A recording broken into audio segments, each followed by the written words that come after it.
record button. I'm also going to be sending you this slideshow. This slideshow will have all the information that we've talked about while we are in this meeting. So let's begin. So today I'm going to spend the first half of this tour talking about our Media Center campus. We have two campuses at LFCSA, and we serve students from TK through 8th grade. So the Media Center campus is the campus that serves our 2nd through 8th graders. I start with this campus because all of your students will eventually end up here. So it's a really nice way to kind of gauge what's coming forward if you are a parent of a TKK and 1st grade family. Our campus is on Eagle Rock Boulevard, and that houses our TKK and 1st graders. And then at 11 o'clock, I will be kind of going through that campus and talking a little bit more about that specific campus and what we do there. So those families, I hope you'll stick around for that part, but it is really great for you to kind of see eventually the work and the campus your child will be at once they transition to 2nd grade.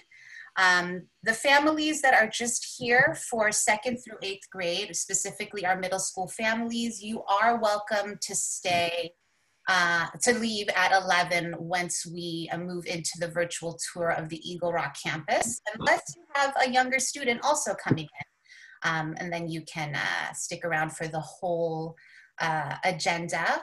We hope to be done by 11:30, and I appreciate you all taking the morning to be here with me.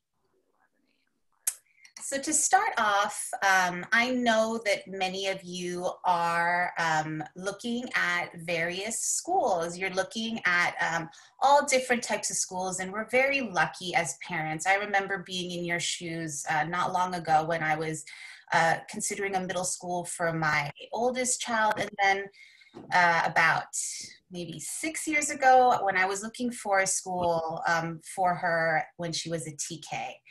And I remember coming across LFCSA and really wondering, I was just so confused at the magnet system, the charter system, our district schools, and what the difference is. So I just wanted to start off today just giving you a little information about what a public charter school is. A public charter school, which is what LFCSA is a charter that is publicly funded and run by a nonprofit organization. We are not a district school. However, we fall under the umbrella of LAUSD because they are our authorizer. So we go in front of LAUSD for a renewal every 3 to 5 years. We are under a lot of oversight and scrutiny. We get an annual visit from the LAUSD authorizer to make sure we are doing what our school promised in our petition. We welcome these kind of oversight. It really helps our school grow and make sure that we are doing exactly what we promise and giving our families exactly what they have signed up for. We're actually up for renewal this year. This would be our 4th renewal as a charter. Our school has been around for 14 years, and so we have gone in front of LAUSD and had ourselves renewed. This would be our 4th time, and it's actually tomorrow. So we will be finding out tomorrow about our renewal, and we will be presenting our work to LAUSD at their board meeting tomorrow. It is open to the public, and I encourage everyone to watch and kind of hear the back end of what our school does and kind of hear the tough questions that LAUSD asks us and make sure that we are doing for our families. There are different ideas kind of in the media going around about charters, and a lot of them are false, yet they come from true facts of charters not doing what they've promised and taking advantage of the system.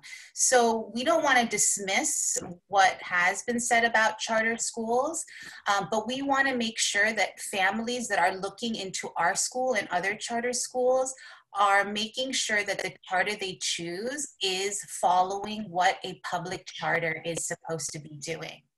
So I was just going to go through some of these points for you as a way to help you. And I wish I had had this when I was looking into public charters, so that I could understand what it means to be a public charter, and also make sure that I was choosing one that was really following what a public charter is supposed to be doing for their families.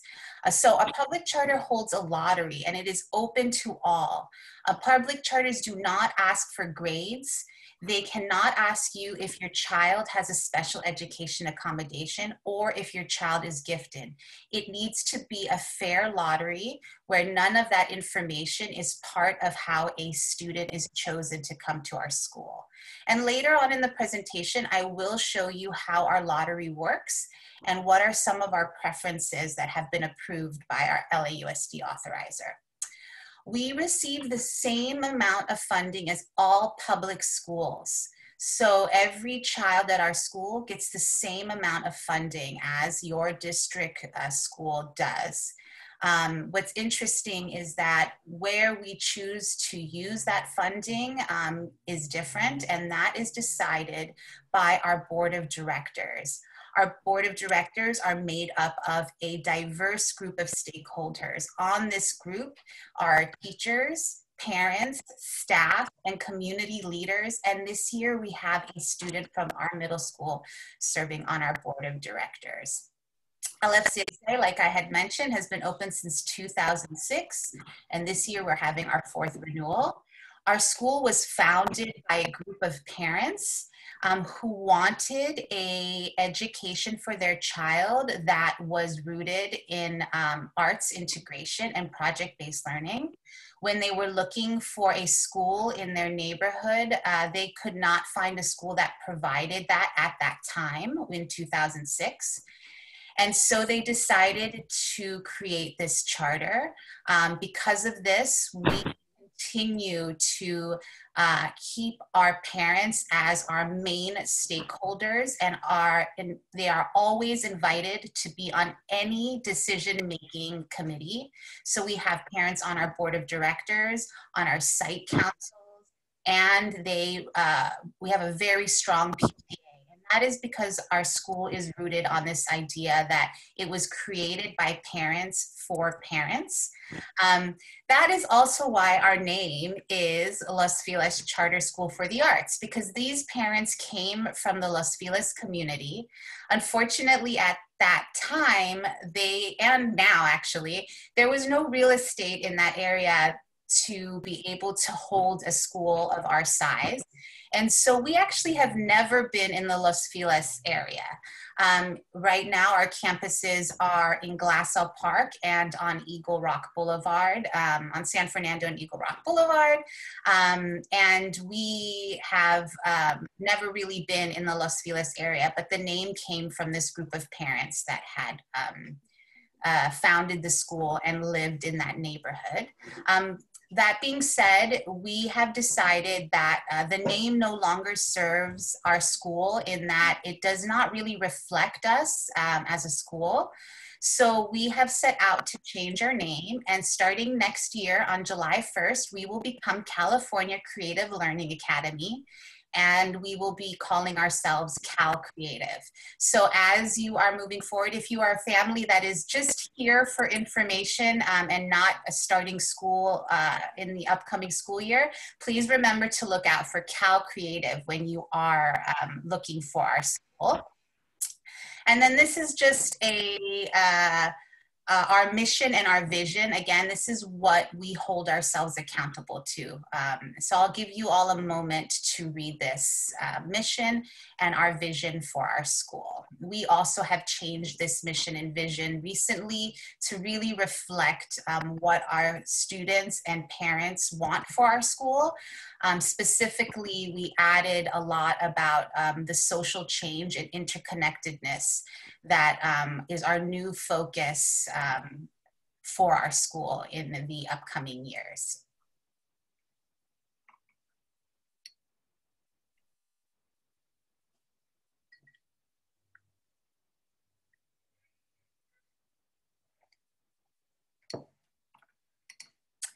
Our school also has these core values that we also hold at the core of what we do: interconnectedness, equity, stewardship, mindfulness, and curiosity.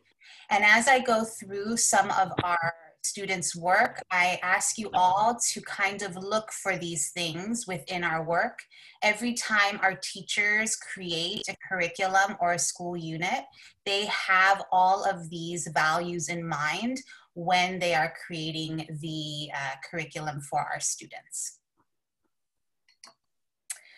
Also, we use these academic programs when we are working in our school, and I encourage all of you to kind of look into them. It'll give you a really deeper sense of how we teach at LFCSA. I won't go into all of them right now. This slide will be available to you. They're also available on our website.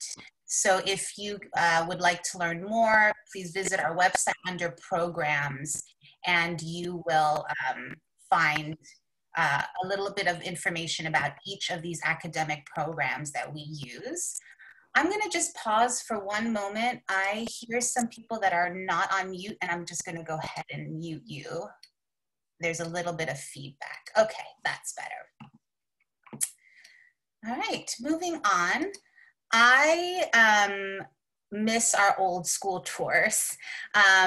What was lovely about being able to bring our families into our school campus was our students.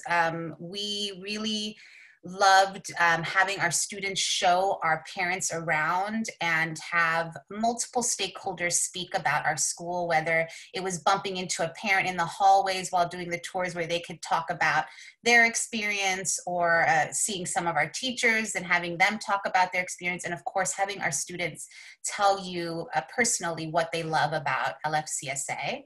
So we have created this video to kind of make sure that those voices are being heard from our prospective families. So we're just going to take a couple of minutes and hear from different stakeholders about what they love about LFCSA and what makes our school special.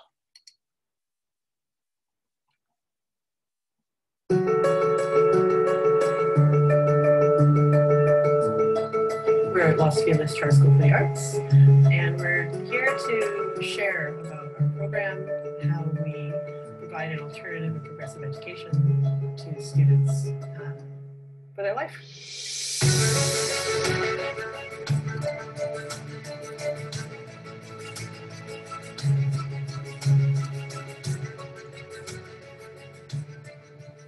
We start with a very constructivist philosophy. Constructivism is not new. It actually has been around since the 1920s. The idea is that children come with ideas already in mind. And the job of an educator is to hear those ideas and to be able to help the children then navigate those ideas, expand on them, stretch them. Just as much as the academics are important, you know, it's our role to help our kids progress there. It's just as important that we help them with that understanding of themselves and their emotions, as well as, you know, how to interact with their peers and with society. Through the arts, the children get to develop very key 21st century skills such as communication, collaboration, critical thinking, and absolutely their creativity. We made this dance about like the atmosphere and like the solar system, the geosphere, hydrosphere, the biosphere. I loved how they intertwined it with all the different subjects we were learning. and I thought it was very creative and it was a good way of teaching students. I love this school because whenever I come, I just have so much fun. We are very project-based. My teachers are nice. I like about music because we get free choice. My favorite thing about LFCSA is art because we get to do fun projects. We get to go on a lot of fun field trips. And I love about the school is you can do art, music, and dance. Music's my favorite. I do a bit of guitar. If you do something wrong, they don't yell at you. They're not that stern with you. They help you, and they sort of, I don't know, give you a push in the right direction. And it's just really nice to know that people out there are willing to help us in a nice way. They're just really loving, and I really love this school. And my favorite thing to do here is learn.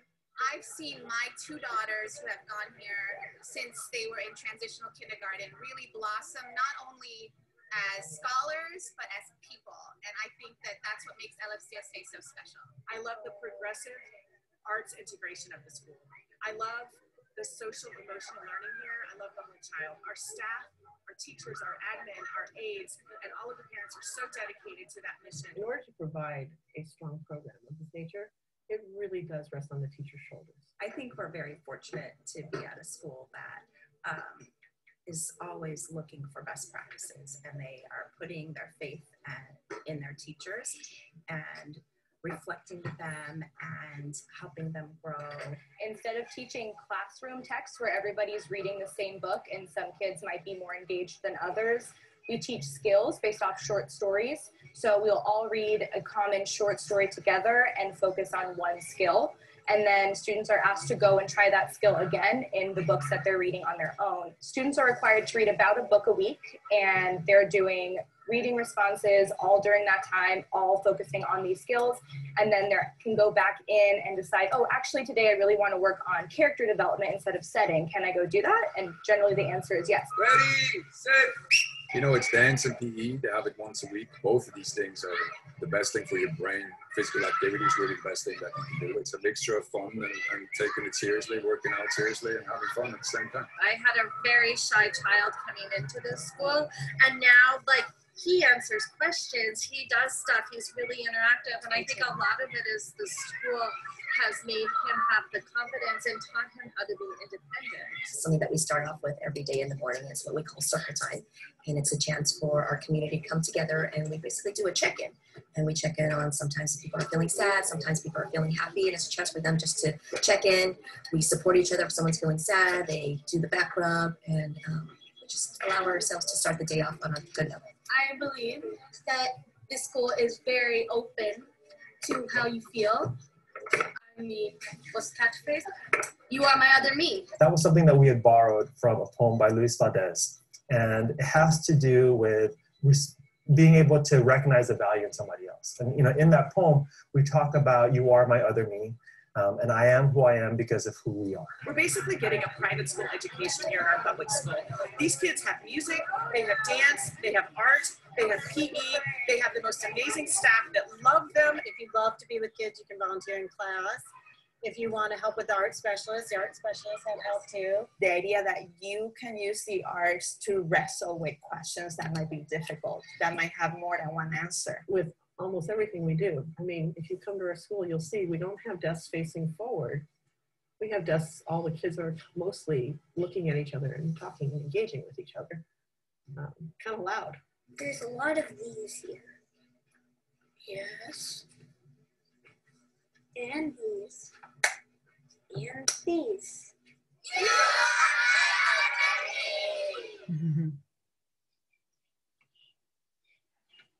So that was our school through the eyes of some of our staff and our students.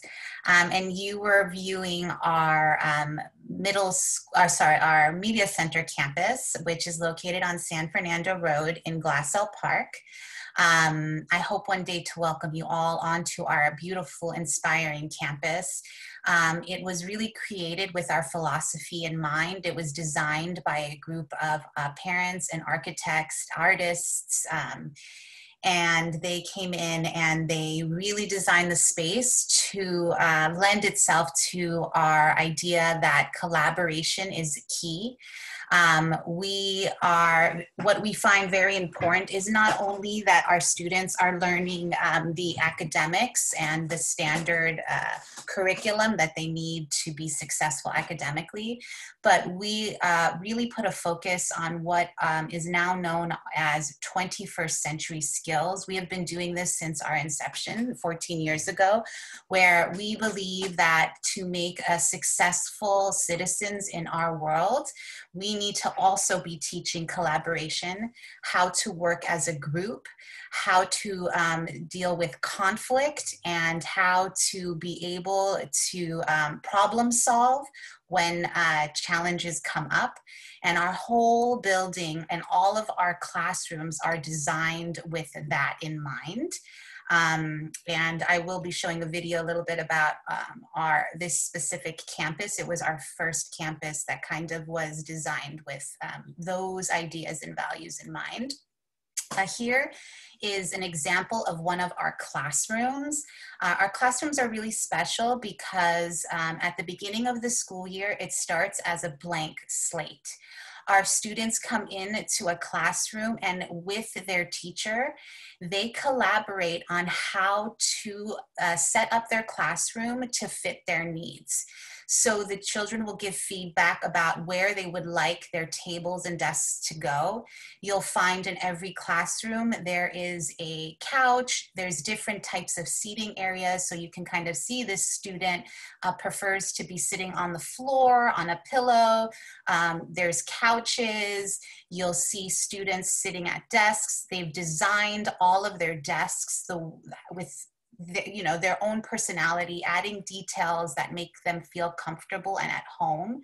This is a really big part of our school. We want our students to take ownership of their education. We want them to feel comfortable in their space. They also create the class rules and class expectations together.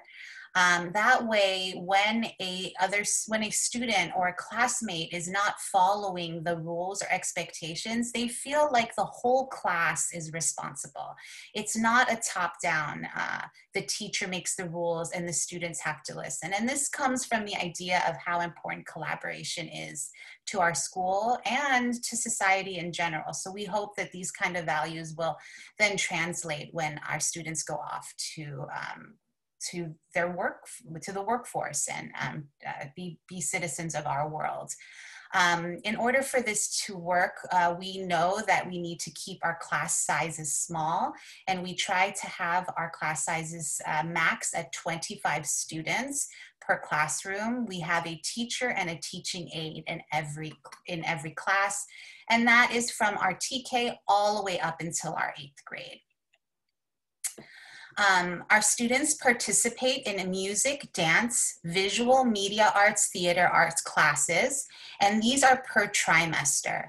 We call them deep dives so that they allow art integration to really happen in a deep and meaningful way. I just wanted to take this moment to make a big distinction. I get this question all the time as parents are looking at different types of schools. LFCSA is not a performing arts school, meaning that your child is not going to be going to a specific ballet class or learning a specific instrument. Instead, the way we use the arts is as a tool to really unlock the curriculum and unlock the standard curriculum that they're learning in the classroom. So their teachers will meet with our art specialists, and they will design a curriculum that uses the arts to really grapple with what they're learning in their classrooms. And I will show an example of a unit that does that. But that being said, our students do actually use arts standards. They do learn instruments in many ways to help them grow in that area. They do learn how to read music. And so as they go through their different arts classes, music, dance, visual arts, media arts, and theater arts, they are actually picking up many of the tools they need in order to understand the arts on a deeper level. But I just did want to make that distinction because I know that parents are looking at different schools, and there are specific performing arts conservatories if your child is interested in a specific art form. Our school is not one of those schools. For our middle school, we have a focus on media arts. So our students are working specifically with virtual reality. They are also doing graphic design. They take web design classes. And starting in 6th grade, they build a website which will serve as a portfolio as they take different classes and do different projects. They add that work to their personal website.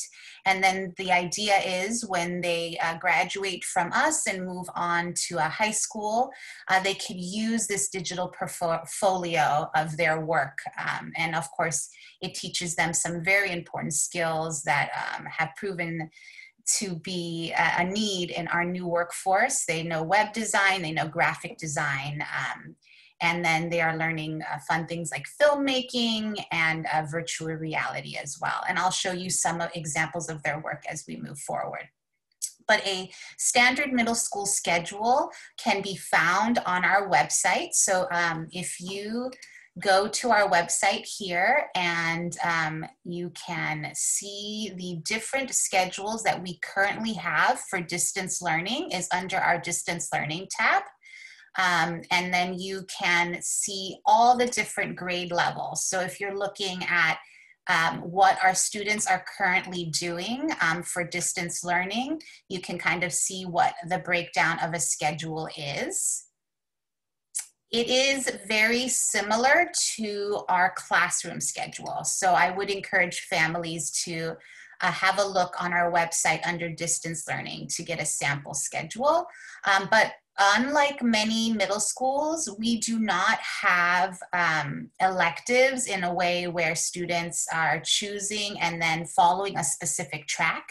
Instead, they have a homeroom teacher, and then they rotate through their classes. They do math, science, social studies, history, ELA, PE, their specials, which is a deep dive in music, dance, and one of our visual arts.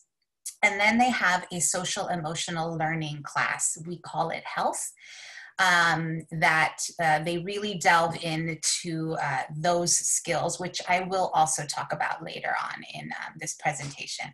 So that's just a piece of how our middle school schedule will look like, and a little bit about how those specific grade levels are different than our elementary school. Our elementary school does have all of these subjects: math, science, social studies, history, ELA, PE, and those are, with the exception of PE, all subjects are done with their homeroom teacher. They do not rotate to different teachers.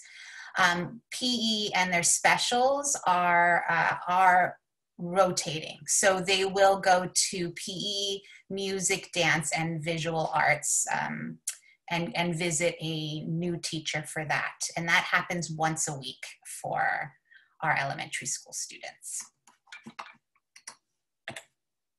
I'm just going to show you a video of our Media Center campus so you can get a better sense of the space.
Like I said, I do hope to welcome you all to our campus. It really is a special learning environment. One of the big questions I always get from families is how do we have these open concept classrooms, and how does the noise and having so many students in a space working so closely to each other with these open concept classrooms. And the idea behind these classrooms was to make sure not only our students were in an environment that promoted collaboration, but that also our teachers used the space in order to promote collaboration amongst themselves. And one of the things that I find very special about our school is how our teachers collaborate. At our school, our teachers work as teams, so they're grade level teams. That's something that as a parent I found to be wonderful. As the teachers have different strengths, and instead of a family feeling like, oh, I hope I get this teacher because I feel like my child will fit really nicely with that specific teacher's strength. When you are in a grade level, you are getting 3 teachers that were purposely placed together because they are adding to each other and they have different strengths. And so your child will get to experience all 3 teachers. A great example of that is in our 4th grade, we had a teacher who was, before becoming a teacher, an actor. So she did a lot of the social studies work. She created units where the students were performing plays, where they would write the plays about the subject that they were learning on, and the whole grade level actually came together to do social studies and screenwriting with her, and then perform these plays around the work that they learned. Also in that grade level, we had a teacher who was a math specialist. She actually helped to work our curriculum, our whole school's math curriculum, and brought to us CGI Math, which you could also learn more about on our website. But she would then take the whole grade level, teach a math unit. The other teachers in her grade level team would watch, see how she taught this unit, and then they could go back to their classrooms and use the skills that they learned from this teacher to continue to teach that way in math. So I really love that about our school, is that the teachers collaborate as a team. They meet weekly as a team to build their curriculums together so that every classroom is getting the same quality of teaching, getting the same type of work. When a project is happening in one classroom, it is also happening in the other classroom. And so this kind of open concept, they are hearing each other work. It is true, it can get loud during group work time, but the idea is they are hearing each other, they are feeling part of a team, and they're feeling not only part of a classroom team, but as part of a grade level team. So our teachers actually build their schedules so that when it is quiet reading time, all of the classrooms that are near each other are doing quiet reading time. When it is group collaboration project time, all of the classrooms are doing that work at the same time so that the level of noise is happening at the same time. So that's a question I always get when we are doing these tours. I know that a lot of you might be thinking about what does distance learning look like at a school that really values collaboration and project-based learning. How does that look like when we are in our homes? And I will talk a little bit about our distance learning coming up, so look for that. But until I get there, I did want to show you what a social studies, an arts integrated social studies unit looks like. This was from our 6th grade last year before we closed our school so that we can switch over to distance learning. Our students were learning about ancient civilizations. One of those civilizations were the ancient Egyptians.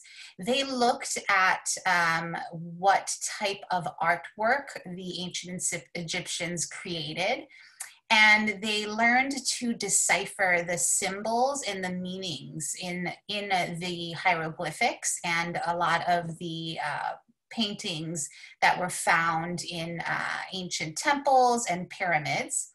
And so then they created their own symbols to tell their own stories that were inspired by the ancient symbols. So they did this in class with their teachers. They then worked with our visual arts specialist, which they would visit once a week to create works of art based on their learning in the classroom. One of the civilizations that they also learned about were the Sumerians. The Sumerians also used symbols, but they actually put them in seals that were created and which they could then roll out onto clay. So a lot of their pottery and a lot of their tablets were created using actual seals with a story of their family history on it. So our students then looked at the symbols of the Sumerian culture, and they created their own family story using these symbols. And then in their arts integrated, in their visual arts class, they then actually made their own seals. And you can kind of see here the end product when they did roll them out onto tablets of clay. The ancient Egyptians also brought us paper. They were the first civilization to create paper using papyrus. The students studied the process of making paper in their visual arts class, and they then decided to make their own paper by harvesting palms. So if they were an ancient civilization that was here in Southern California, what would they use in place of papyrus was the big challenge in question. We are lucky enough to be located on the LA River, so they were able to go out and harvest palm and create their own paper. They studied the stories of the ancient Egyptians and the hierarchy, the structure of government, and they compared that to their own structure of government and then made their own artwork on papyrus, where they drew out what it was like to be a leader and what government looks like for them. So that is one of their products here. Because our school is a TK through 8th grade program, one of the things that is important to us is using that to our benefit. So our students, at the end of each unit, we have exhibits, and they're called art walks, where our students actually exhibit their work and invite our younger grades to come and see their work. It gives the opportunity for our students to actually talk about their work and talk about their learning to other students, because we find that students learn best from other students. So our 6th graders visited the Natural History Museum.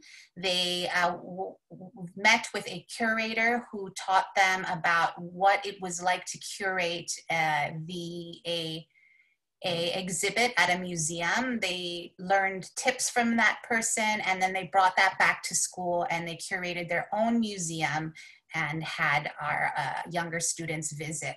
So you could see their work here on display. A big question that we always get is that arts integrates really well with social studies, but how does it look to integrate art with math or science? This is another great example of how we use arts integration to really unlock the curriculum. Our students in 6th grade were learning about grids. It is part of the math standards for 6th grade. So they were looking at grids and geometry designs, looking at different shapes in geometry and how to add those shapes together. This really integrated lovely with their history unit. Like I said, they were learning about ancient civilizations, and one of those civilizations were the Romans. The Romans were one of the first civilizations to create city plans, and of course they had the first sewer system, so the students were studying that in social studies, and then the grids in math, and they were able to combine that by creating their own Roman cities using a grid where they would plan out their city. They would use the work in their geometry to build ancient Roman structures to place in their city. And then they made it, and then they took this to their visual arts class, and they created an interactive marble maze where they could put a marble into the what they built, and it could be moved around so that the marble could make its way through the city. And then we invited the younger students to play with their Roman city math integrated creations. And it was a really fun day for all our students. Like I had mentioned, we do have a focus in media arts. So I wanted to show you this lovely example of how science and art integrate. Our 7th grade students were learning about chemical reactions. And so they were learning that in their science classes. They took their work to their music class, where they worked with our music teacher to write lyrics and music. And the lyrics had to be based on what they had learned about chemical reactions. And then they also met with our visual arts teacher to learn certain filming video. They studied music videos and editing styles for different music videos, and also filming styles for different music videos. And they took all of that and integrated it into a series of music videos. Of course, because collaboration is so important to our school, our students had to collaborate in groups of 3 and 4 to write the lyrics, write the music, film the music video, and edit the music video. And this is their final project. I'll show you one of them. We, of course, then had a film festival where our students got to show their music video to the rest of the school and their parents and, of course, the public. So here's an example of one of their music videos.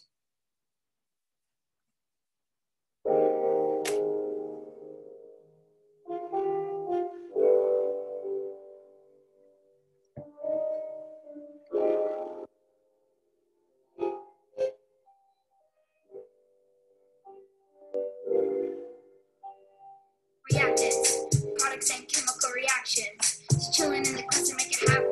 When we're done mixing, everyone is clapping. Hey, hey.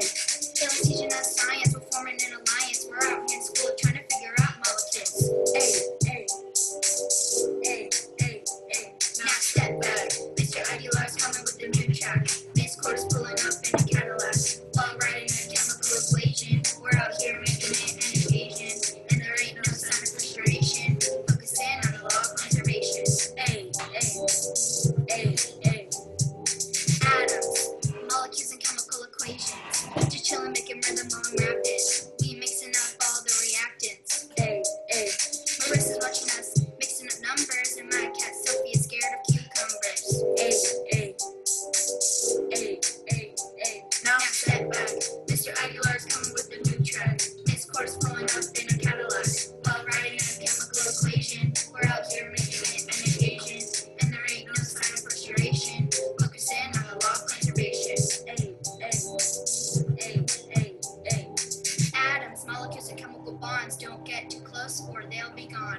In a reaction, atoms galore. If you're not interested, then there's the door. In a chemical reaction, just make up a beat and join the action. Science homework always feels like a trap, but when you're done, you say that's a wrap. Now step back. Mr. Aguilar's coming with a new track. Miss Court's pulling up in a Cadillac.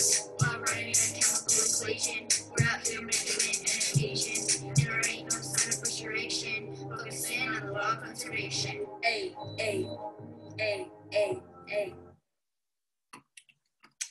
So that was our 7th grade and their chemical reaction music videos. And then here are just some other wonderful examples of our STEM work. Our students collaborating on various science, technology, and math projects. They're always working in groups. We always make it part of project-based. So when you walk through our hallways, there's always a lot of this going on. So how does that translate to our distance learning? This is something we're very proud of as a school. We have continued our project-based learning at home. Our students still work with all of our specialists. They visit their specialists once a week again to create a project. All of the work is still collaborative, so our students have opportunities. We have collaboration time, or what we call study hall, where our students then meet in small groups and continue to collaborate together on projects. You can see here, these are our 4th graders. They were learning about the Native American communities that live on the LA River and in our specific area. The ancestors of the Native American communities created baskets, and our arts teacher continued to teach basket weaving, which is something that we do in school, but instead she recreated the unit in order for students to be able to use materials from their home to basket weave. So you can kind of see some examples of their basket weaving work here. Here is our younger grade levels, our TKK. They were studying African culture, and specifically in Congo. They were learning about the pendant making that was used to represent specific Congolese tribes. And so they then created their own pendants at home. We have supplies that our families can come pick up from the school in order to do a lot of these projects from home, because we do want to stay true to our project-based learning even while at home. Here you can see our students continue to do music classes. Our 4th graders were learning about the gold rush. So they were learning the ukulele, which was an instrument that became popular during that time as the 49ers were moving across the country and emigrating over. They needed to bring smaller instruments. So part of that project was to write songs using the ukulele about the gold rush and what they were learning in their classroom. So we do continue all of our project-based learning from home.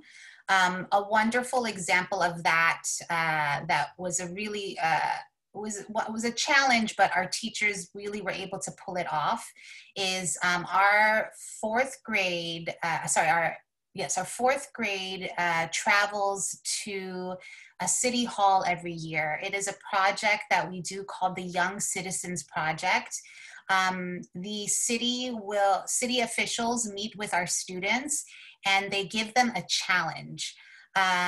This year, the challenge was to create a space that to create a prototype of a machine that would help make their school more eco-friendly.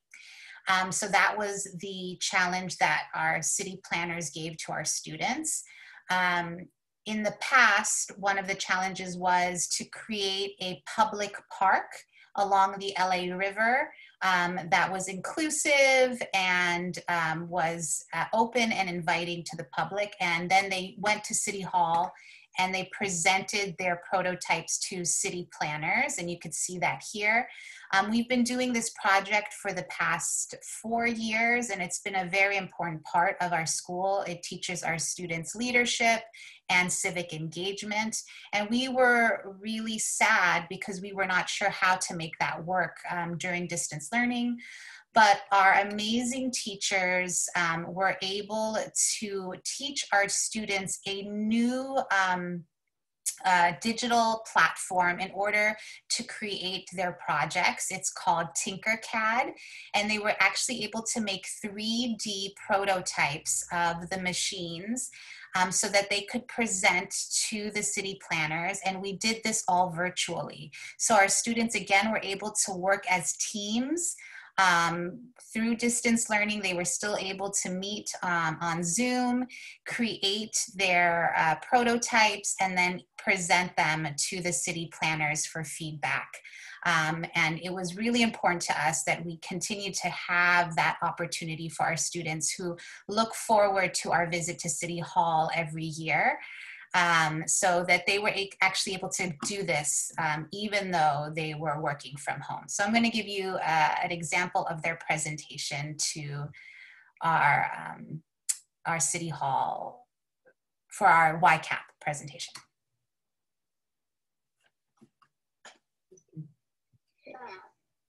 The project and process description. We built a trash organizer, and the machine puts the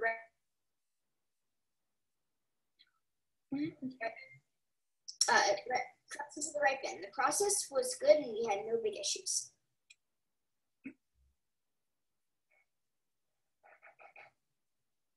Hi, that's me and you. Okay, sorry. So basically this is our prototype that we made on Tinkercad. It's basically a big machine that you drop the trash into, and then the machine takes it, sees whether it would be paper or like a banana peel or something, and it would put it into the right bin, and eventually they would empty the bins and put it into the right places. So the solar panels give give the machine energy to make it running, because we didn't really have any stuff to put that in Tinkercad that made it go by itself, and yeah, that's basically it. And the buttons right there, the red one means turn it off, the yellow one means to put it settled, and then the green one means to let it play just by itself.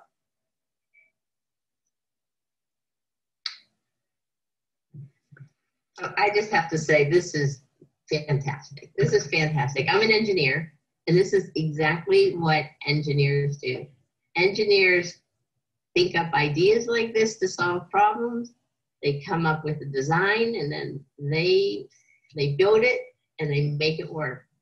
And I just love the idea that you guys thought really big on this, and it's a great idea, and I know the city would love to have a machine like this that could just take that and just take all the trash and separate it into the right bins. And there actually are some big processes in the city that do something similar to this, but this is just really great. You guys did a great job on this, and this is great. I love it. So that's an example of how we've translated our curriculum and our core values and what's important to our school into distance learning. We could not have done this without all our wonderful partners, our school partners with many people to really be able to make a curriculum that translates into the real world, and so that our students are actually solving real problems. They're really interacting with real people that are working here in Southern California and specifically in our neighborhood. So we're always seeking out partnerships that are really meaningful and allow for our students to interact and collaborate on things that they can make meaningful change in our community. Last but not least, our social emotional learning is part of our everyday. Our students, we believe in educating the whole child, not only academically, but making sure that they feel happy, safe, and connected to their peers and their community, that they learn how to problem solve in a way that is reflective and geared in empathy. So that is part of what we do every day at our school, and it is proven very, very important and successful now during this pandemic when our students are away from each other, using the skills they are learning and making sure that we continue this kind of work while at home is a very important part of what we do at LFCSA.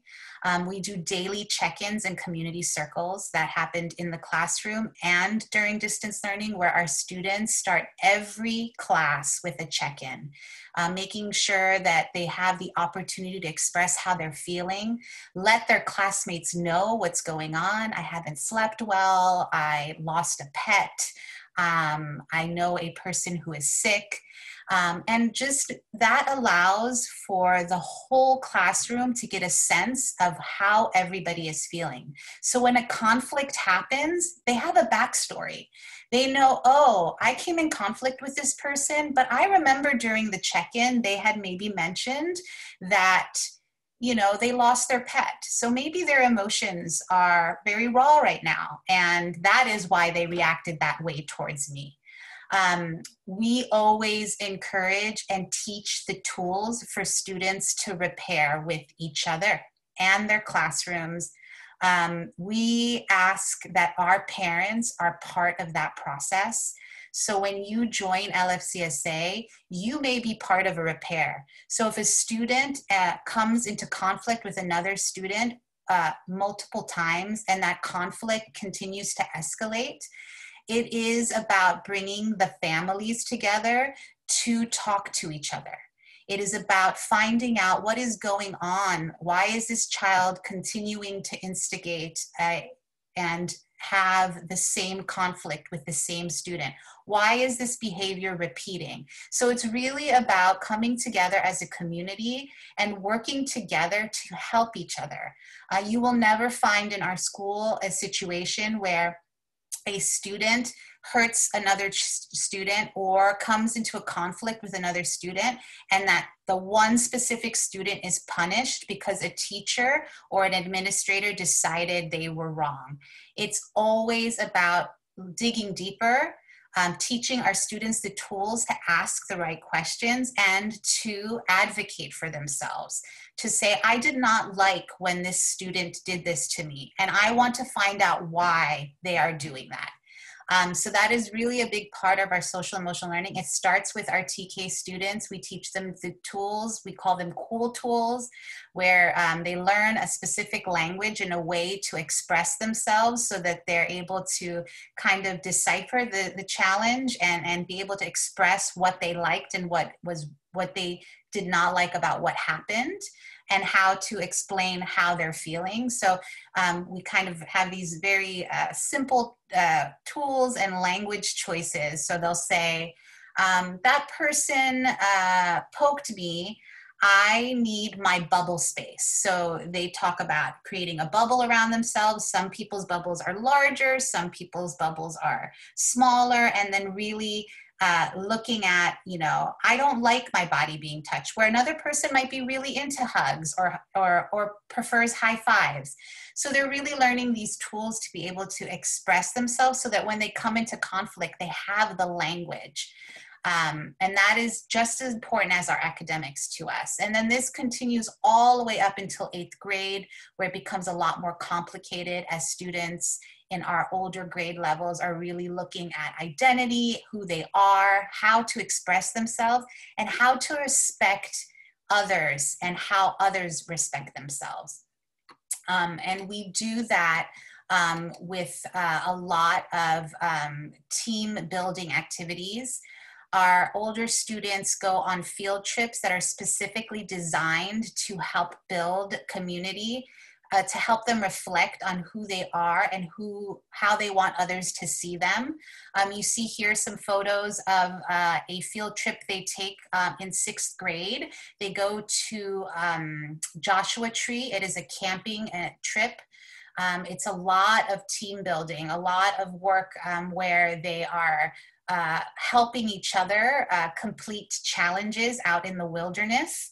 It's a very exciting trip that they take. And when they come back, the idea is they're a strong 6th grade middle school community that has learned to respect each other and to feel like they are a team that are in this together. They're in middle school together, and that they are going to learn from each other, because they had that opportunity to do that right from the start on this Joshua field trip that happens right at the beginning of the school year for them.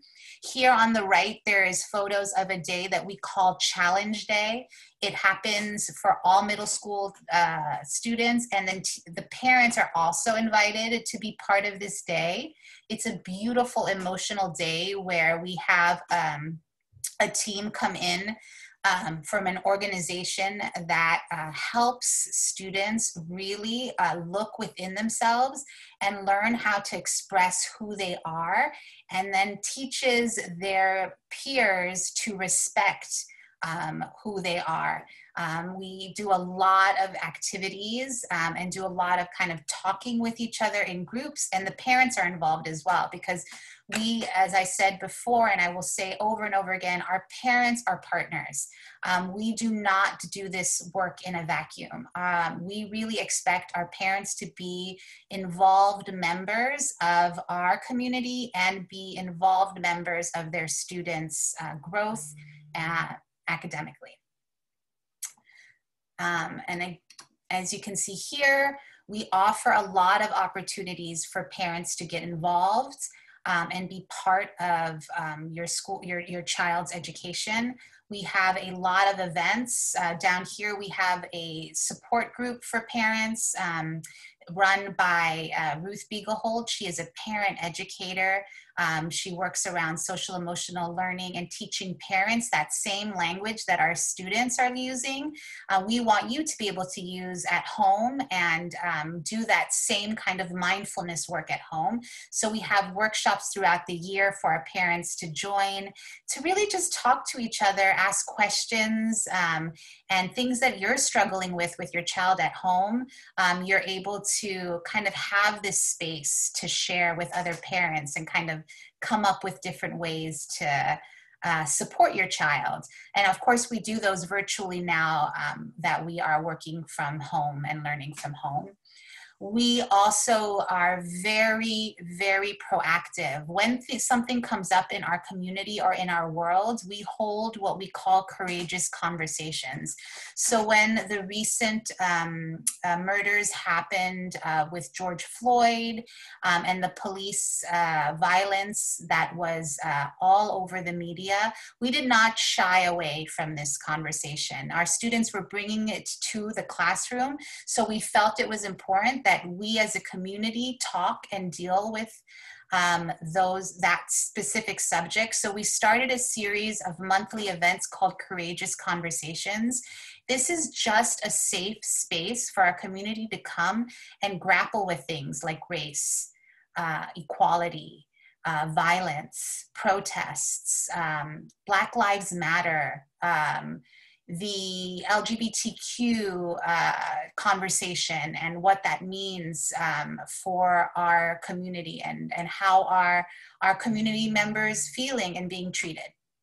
So this happens monthly, and we open this up to our parents to come and discuss certain things that they really want to get off their chest. We also invite educators from all over the world to visit LFCSA. We consider ourselves a model school, and we open our doors to educators to come and see what we do in our classrooms. So we call this the Catalyst series, so that we believe that what we do needs to be shared. We want every school in Los Angeles and the United States and beyond to be able to use what we do here at LFCSA in their own classrooms. And it's an important part for us to share with our community our best practices. You can see list of all the different workshops we do and hold for our parents and all the events that are open to the public on our website. And I would love to invite you all to one that is coming up. It is called the Gift of Art Fair. It is on Friday, December the 18th. I will send you out a Zoom link. I would encourage all of you to take an arts integrated workshop with one of our specialists. It's a 30-minute class. So you can really see and experience, and this is open to students as well. So bring your child to one of these 30-minute classes. Our arts specialist is going to show you what it looks like to be part of an arts integrated class at LFCSA. So you'll get to really experience a class with our music teacher, our dance teacher, and our visual arts teacher. So look out for a schedule. I will use the email you sent to sign up for this tour to invite you. You can come to all of these events, our marketplace. You can visit our virtual student gallery. You can come to one of our artist meet and greets. These are our parents that are artists will be answering questions and showing their artwork to our students, but you're also welcome to come to that. But I do highly encourage our prospective families to join one of these arts integrated workshops so that you kind of get a real sense of what LFCSA is all about. So I covered a lot, I talked a lot. I'm going to stop share for a moment and I'm going to open it up to questions, and then I will go into our lottery process. So save any questions about our lottery, but I just wanted to open it up to any questions about our curriculum and hear from you. I don't see anything in the chat. Does anybody have anything? Oh, here we go. What is the breakdown of funds raised and how are they allocated? That's a great question. So we do ask our families to give to our annual give. It is not a requirement. We do not require any money to be given to us, but we ask families to help support us by giving $250 per pupil a year. We use that money to fund all of these extras. So as you can see, because we get the same amount of funding per pupil as a district school, but we have smaller class sizes and we offer arts, dance, music, and visual arts. All of that is funded through our fundraising, through our families.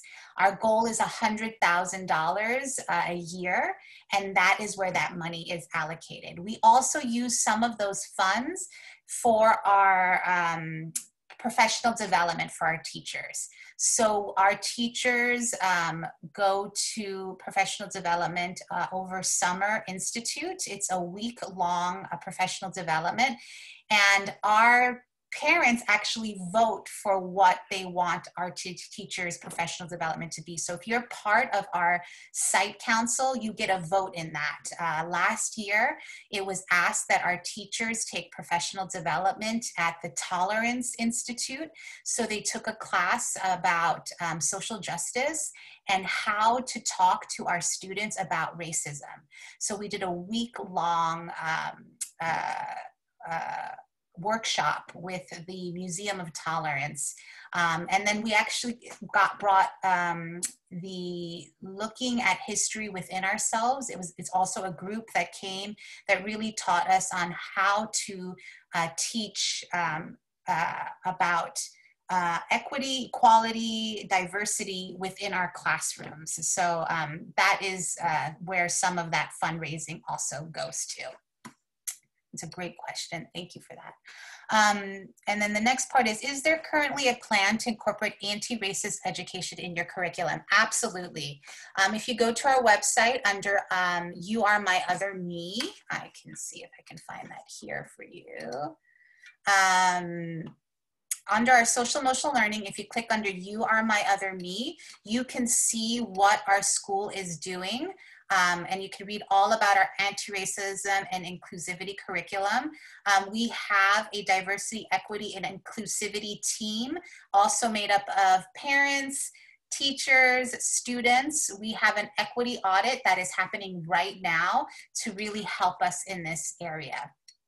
Actually, I'm noticing I'm not sharing screen, so you didn't see where I was showing you. So let me just show that one more time. So if you go to our website and you go under social emotional learning, You Are My Other Me, you will see here all the information that we have currently about our anti-racism and inclusivity curriculum, all of the projects we have done so far around this, and then you'll get some more information about our committee that I had mentioned. So let me go back to stop share. Thank you guys for bearing with me. I'm doing all of these. Stop share, and let me go back to our chat. So how is noise managed in the open floor plan? I kind of mentioned that before, that our teachers build their schedule together, and so that they are doing their project-based group work at the same time, and that's where it gets noisy. And then they are doing their quiet work at the same time, so that they build their schedules, their daily schedules together in order to manage the sound.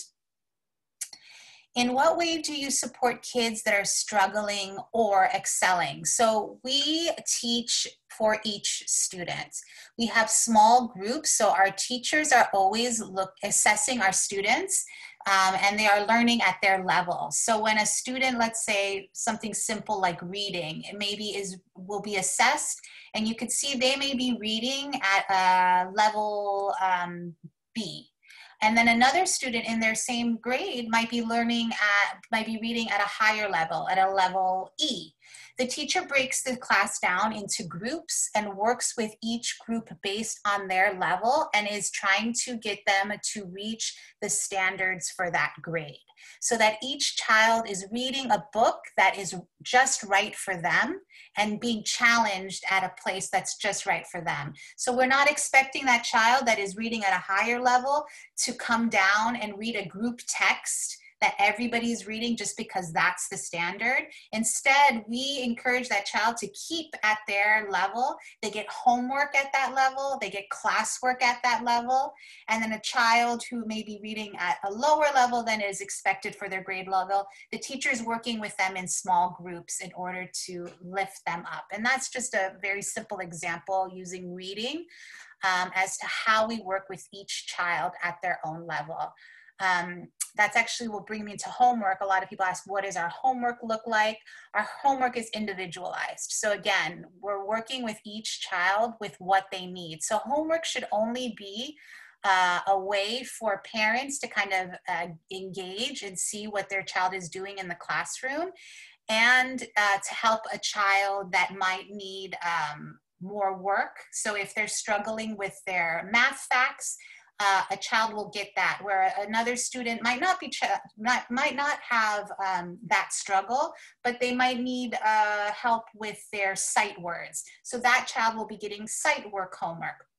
Of course, there's research projects in our older grades. We definitely have a lot more homework in that they are doing a lot more projects, and they need to be doing those at home, whether it's researching from home or interviewing a family member on a piece of writing they're working on. So that's kind of what our homework looks like and how we work with children at their individual levels. There is a question about the grade schools score. I am going to address that in a minute, so look out for that. How prepared is a student for transition to a more standard high school? Would it be shocking socially and academically? We've actually gotten really great feedback from our alumni. We have our first graduating high school students going from middle school to high school this year. But prior to that, our school was just an elementary school. We expanded to middle school recently, 3 years ago.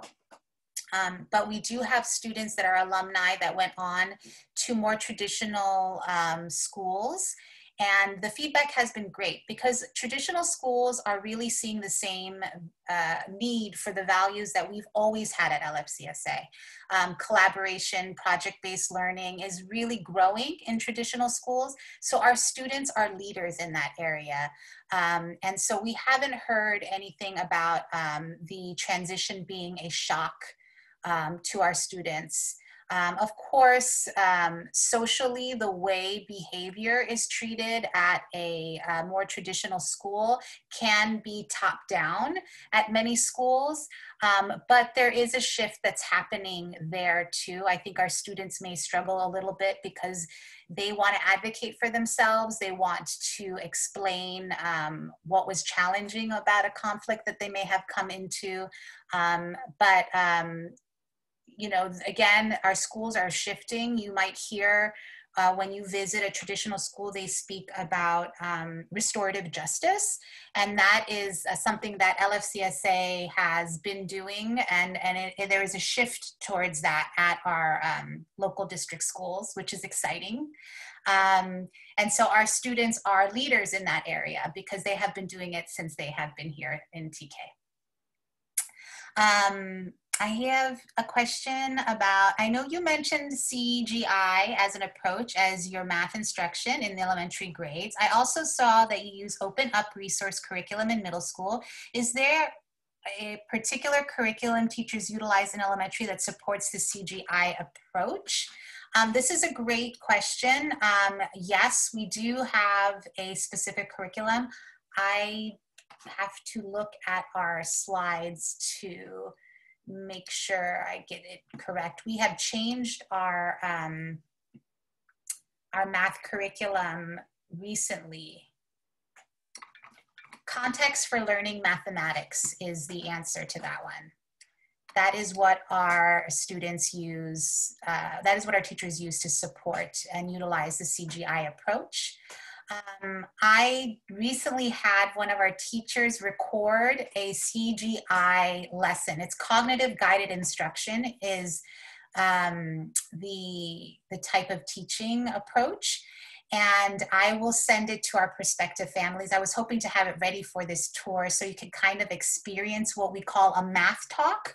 And it is part of the CGI approach. It's a really lovely interactive way to learn math. And I had one of our teachers record it. So I will share that with you so you can kind of get a sense of what CGI looks like. All right, so on that note, I'm going to share screen again, and I'm going to address the question about the Great Schools score and our test scores.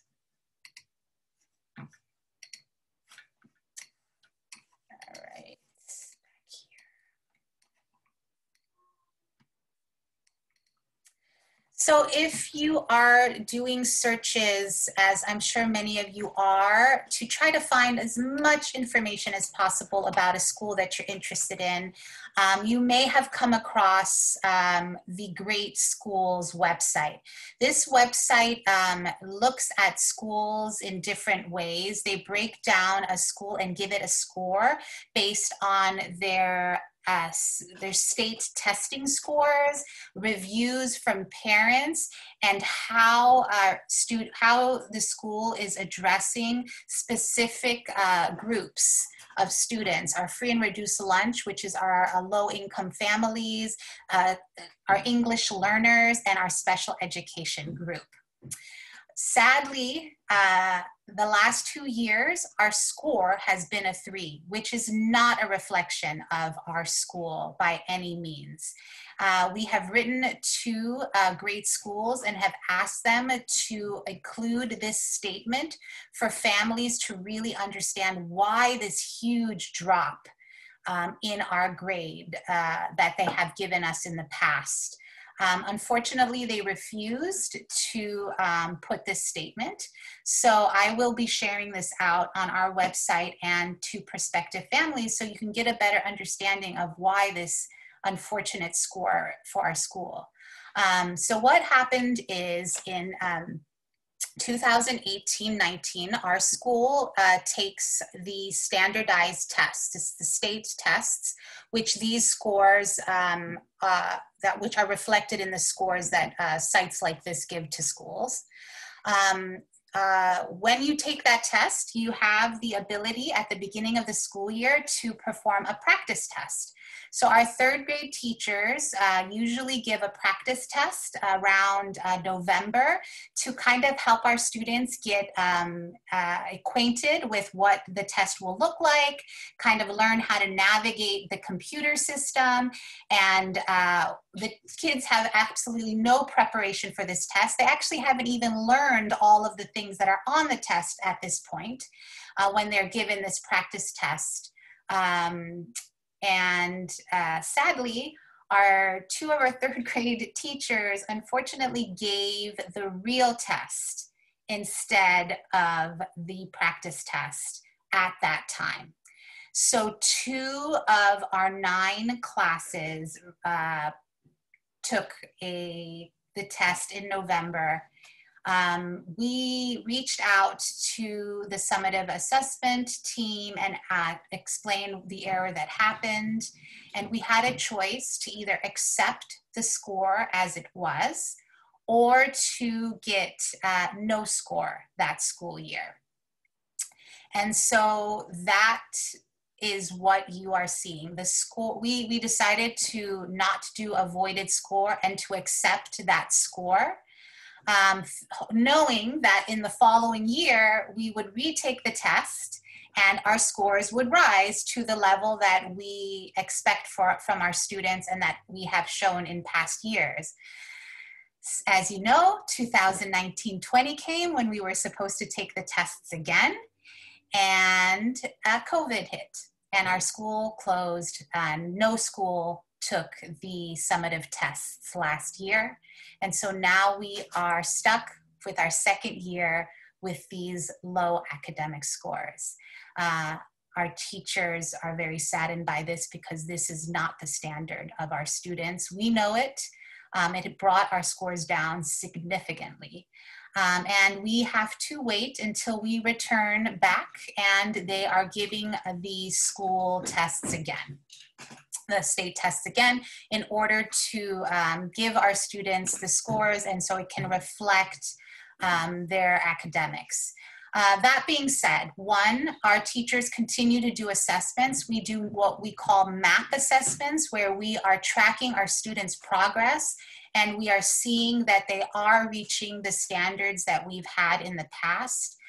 So we feel very confident that our students are learning and have learned when they were in the classroom and through distance learning. Also, we do not put a lot of weight on these standardized tests as a school in general. We do not teach the test. We do the work. We believe that our curriculum and our teaching style really helps our students perform very well on these tests. You can see in previous years, these are where we stand. We are above LAUSD level and above the state level in our scores. We do recognize that in math, we have fallen, and that was where we made the shift 3 years ago to the new math curriculum. And we have really focused a lot of our energy in creating a math curriculum and using math curriculum to boost us back up to where we have been in previous years. So I hope that kind of answers that question for our parents. It is definitely the most asked question this year about why we have such a low rating on sites like Great School. All right, for our non-TKK first grade families, I'm gonna open one last time for any questions that may have come up. I see one more in the chat, and then I will shift over. Okay. what were the academic scores for the previous 2 years? Oh, I think I just answered that for that parent. I hope I did. Please feel free to email me. I just want to really go quickly over how to apply to our school. We use a site called Apply LA. You can go to our website, or once you receive the slide deck, you could just click right here. It'll take you directly there. These are our school priorities. We give priority to in-district families first. That means you are part of LAUSD, so you live in the LAUSD area. So your local school is an LAUSD school. We give priority there in this order. If you have a sibling attending, if you are an employee or a board member, if you qualify for free and reduced lunch. If you are not sure if you do, please reach out to me and I can help you with that. You can also find the scales, your income scales, on the SDE site. If your local school is Glassell Park Elementary, you also get a preference. Then all other in-district families, so if you are part of LAUSD. Then we move on to our out-of-district families, like if you live in an area like Glendale or Burbank or Pasadena, and then in that order.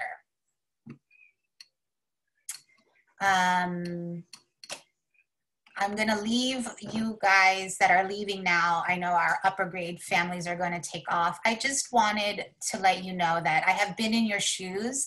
And so it was really important for me to find a way to help you when you're deciding, is LFCSA the right school for me? Because I know you're looking at a lot of wonderful schools that are providing a lot of different things. And it's such a nice time to be a parent, but can also be stressful because you have so many great choices. So I surveyed our parents, our staff, our teachers, and our students. And I asked them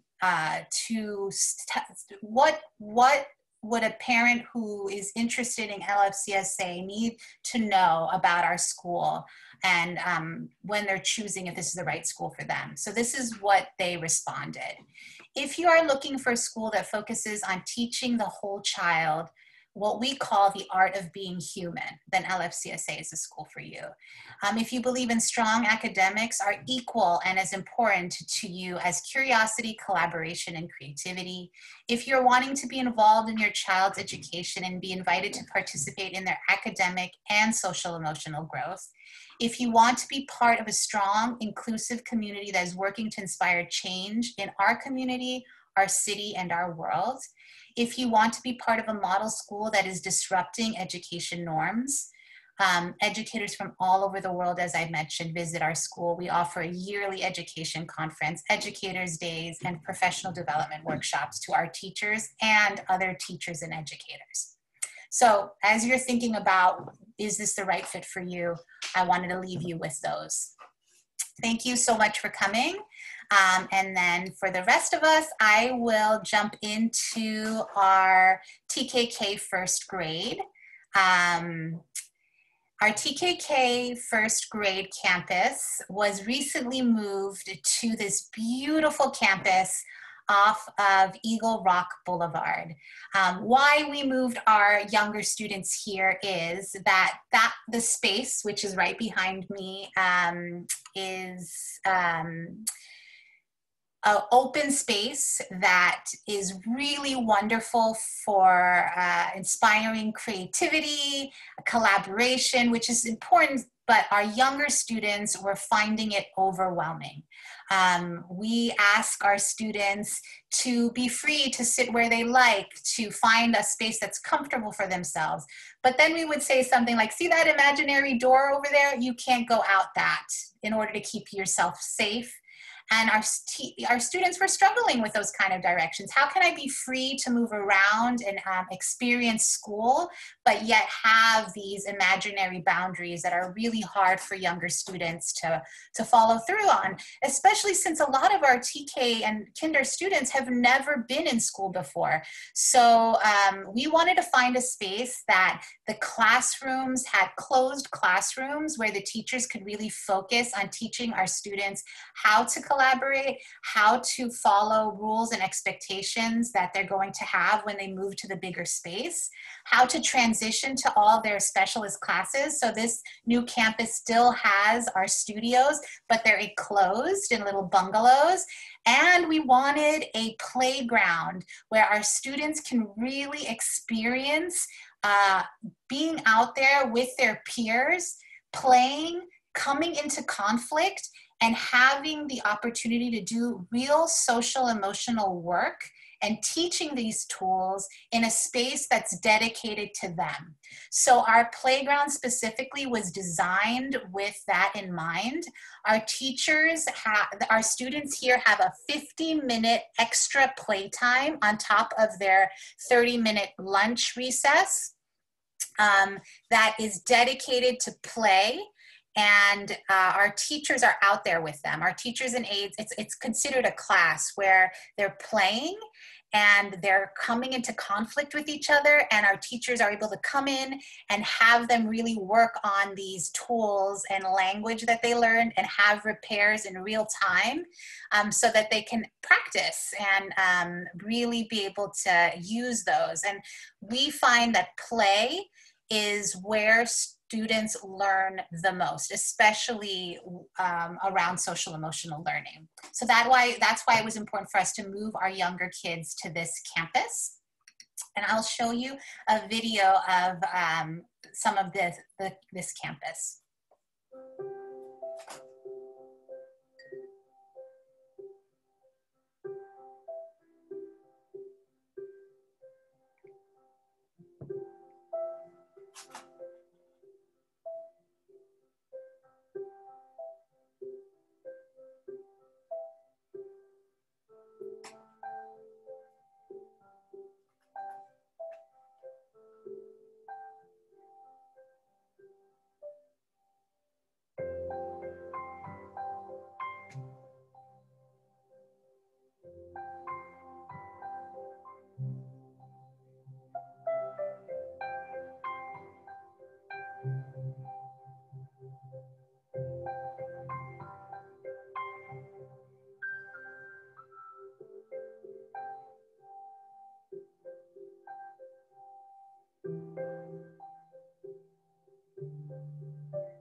Our parents and students actually helped us design that playground and a lot of our classrooms. Our students were given the challenge, our TK Kinder and first grade students were given the challenge to design that playground. They created models using a lot of their science work. They were learning about the different laws of physics, gravity and pulling and pushing, and they were able to design a lot of their play structures around what they had learned in their science classes. So that was a really fun project when we moved into that space last year. We really do love the new space for our students. I just wanted to quickly show you examples of arts integration for our younger students and how what that looks like. This is an example. The students were learning about their neighborhood, their community, people who live in their community and work in their community. They read a book called All Are Welcome. And then they took a field trip where they walked around their neighborhood and they noticed and they observed and they took notes and they had a field journal which they brought back to class. One of the big things that they noticed in our specific neighborhood of Glass Hill Park and most of Los Angeles, they noticed large-scale murals of art and art around their school and their school community. And they brought that observation back to our arts teacher. And it was really lovely because she had an idea of what she wanted to do with this unit when she met with their teachers.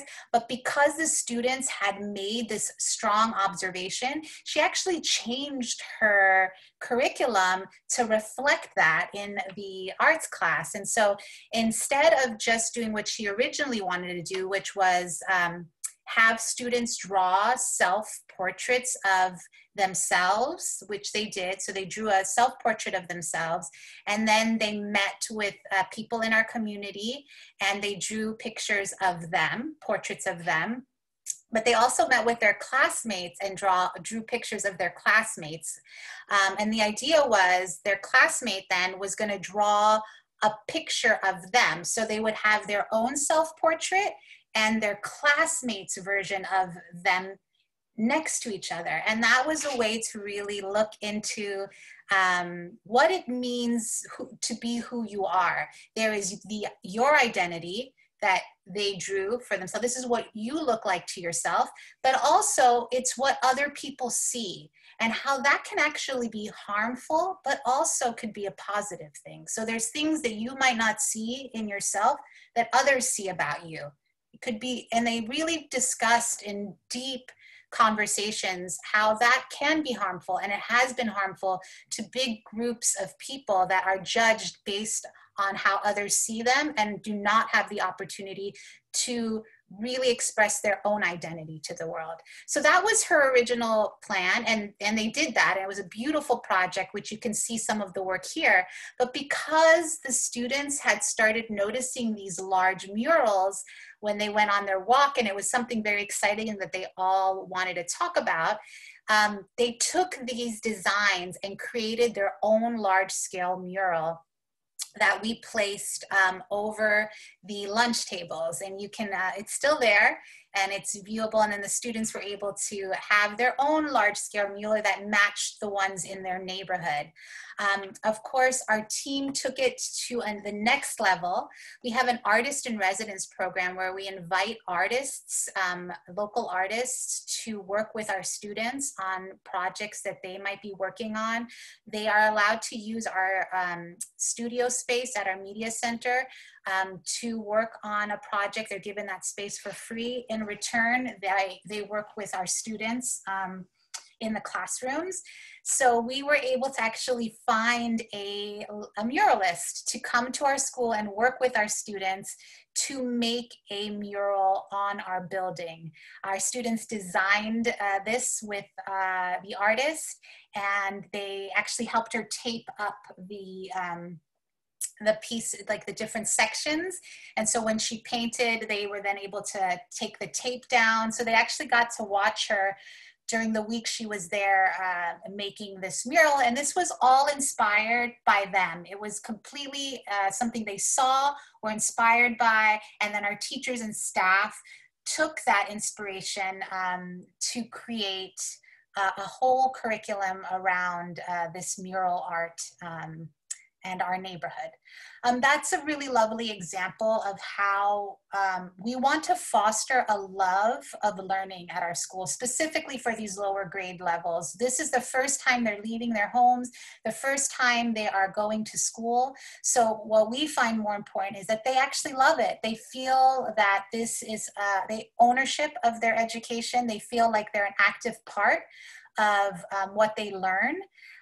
And so we try to find every opportunity possible to have them involved in the building of their curriculum. And we are fortunate enough, because of our arts integration and project-based learning, to be able to do that. So that was an example I wanted to share with you. Again, we rely on a lot of partnerships from our community members. And next door to our school is a senior center run by Gil Cedillo's office. He's our council member for the district that our school is in. And we have been partnering with them where our students will visit the senior center and meet with the seniors that are there to share their work and their projects. It's a really lovely way to inspire cross-generational education. That's something I'm very passionate about. I don't think that we have that opportunity as much anymore to really meet with people of different ages and learn from them. And so this was something that as the community engagement manager, I really wanted to promote and make sure that we are an active part in our community, and that our students feel like they are part of a community. So this is something we did twice. They visited the senior center, and we hope to continue that. Even in the upper grade levels, we had planned before COVID hit that our middle school would also be visiting the seniors and teaching them how to use social media, and and creating Facebook pages for them so that they can stay in contact with their family members that may not be close enough for them to see on a regular basis. And we hope that when we return, we'll be able to continue those kind of projects with the seniors at the center right near our school. All right. I'm going to open it up for questions. Thank you. I know we're a little bit over time. I wanted to get the questions in from our TKK first grade families. Any questions about our program? I think one thing that's really important for you to know is that to be a TK student, transitional kindergarten, your child needs to be turning 5 between September 1st and December 1st of next year. If your child is turning 5 prior to that, they will be in kindergarten. If they are not turning 5 until after December 1st, you will need to wait till the following school year to apply. Our students are in combo classes. So TKK is one class, and then we've had K1 combo classes in the past as well. We believe kids learn at different levels, so we want them to all be kind of in a mix so that they're all learning at different levels, and that's very normal for this specific age range. We don't want to box them academically too soon. I have a question about the hours of the day. When we are in person, our classes start at 8:15, and our younger TK students actually get released an hour early, so they are done at 1:30. Our kinders and first graders go until 2:30, and we have an after-school program that goes until 6 p.m., and that is on campus.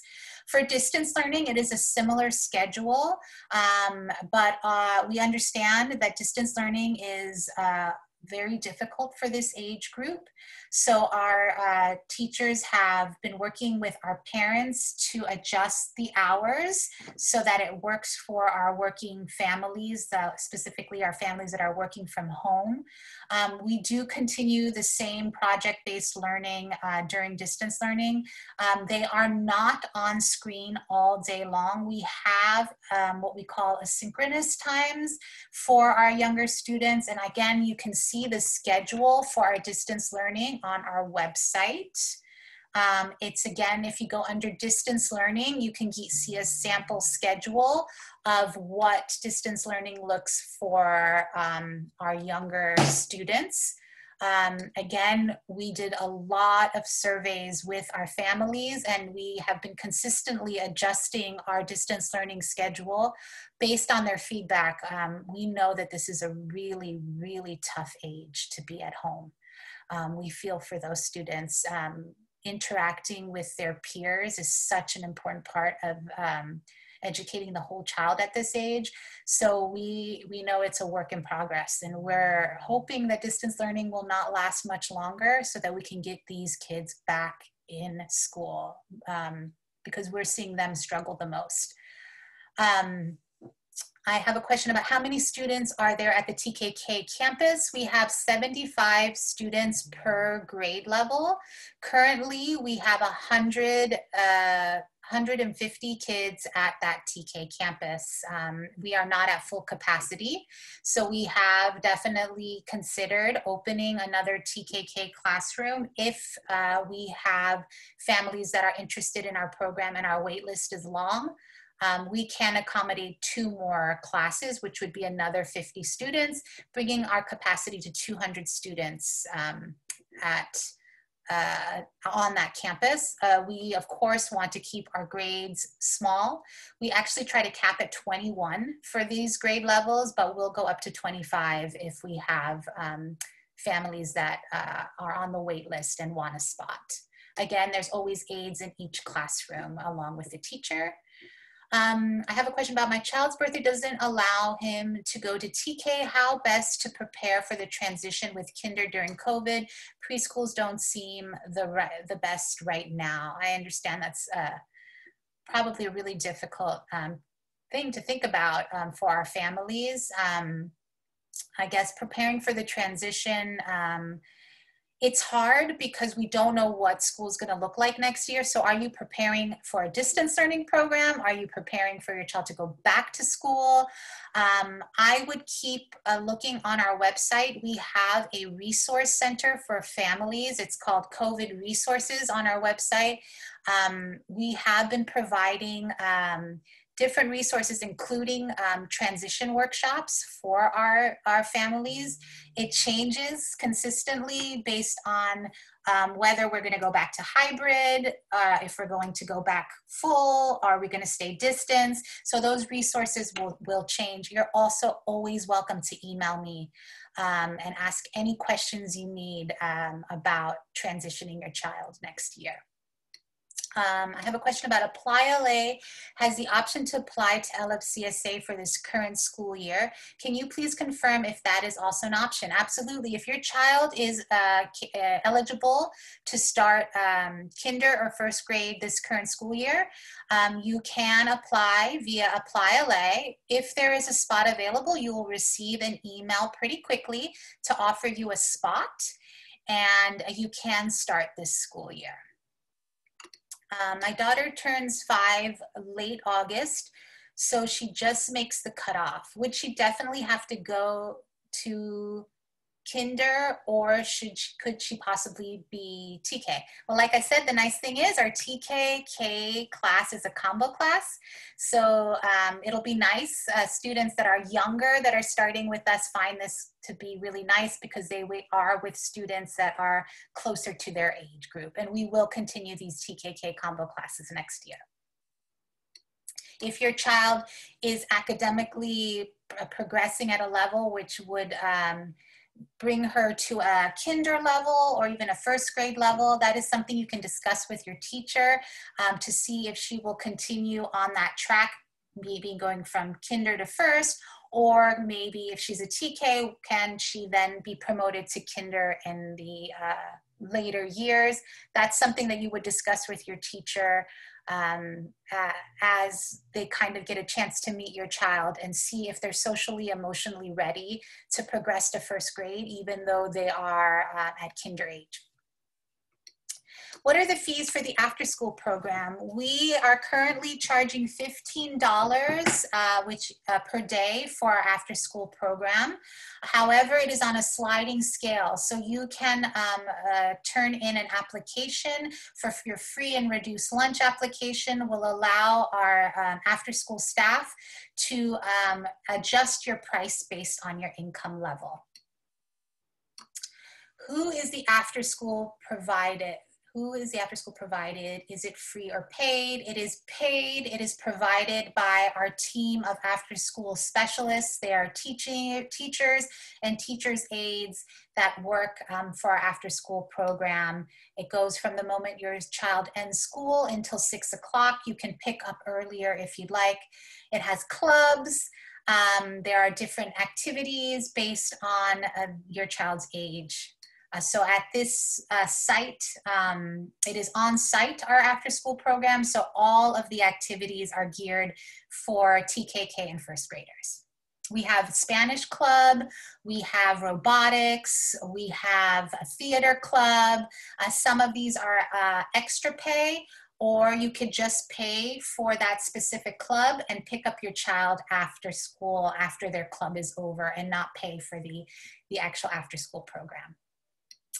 What is the student-teacher ratio? Yes, like I had mentioned, we like to cap between 21 and 25 for these lower grade levels, and we do not go over 25 for our younger kids. It is a 25-to-1 teacher ratio, and we have a teacher's aide in each classroom. If your child has an IEP or needs special education, needs extra support because they are an English learner, we also have RTI teachers who are in the classrooms to support students who have specific needs. They will be one-on-one with your student if that is what is needed and if that is what their IEP requires. If a child's status changes during the lottery, how do you handle that? For instance, currently he is eligible for a lunch program, but most likely that will change by August. So when you apply, our team will reach out to you if you receive a spot because you gained it via the free and reduced lunch preference. You will need to come and verify that before school starts. So if you are pretty confident that your status will be changing before school starts, I would not use that preference to apply. However, once the school year starts and we turn in our official free and reduced lunch applications, you will keep your status throughout the school year. Even if your status does no longer applies. And we understand that right now it's very fluid as we are all dealing with having jobs, unemployment. So I would say reach out to our front office staff if you have any questions, and we'll be able to help you make sure that you put in the income that's going to best reflect your family. You can find our office's phone number and contact information on our website. And again, you're always welcome to reach out to me. The best and easiest email to remember is info@losfelizarts.org, and I will put that in the chat. Also available on our website. Thank you again, everybody, for sticking in. We went 30 minutes over. I always have so much to say about our school. I never ever can finish on time, and I love all of these wonderful questions. I do encourage everyone to get their applications in early. Our deadline is February 28th to get your enrollment applications in, and it is all on Apply LA and online. I see all the thank yous. Thank you so much for being here, and I hope one day to see you all in person. Take care.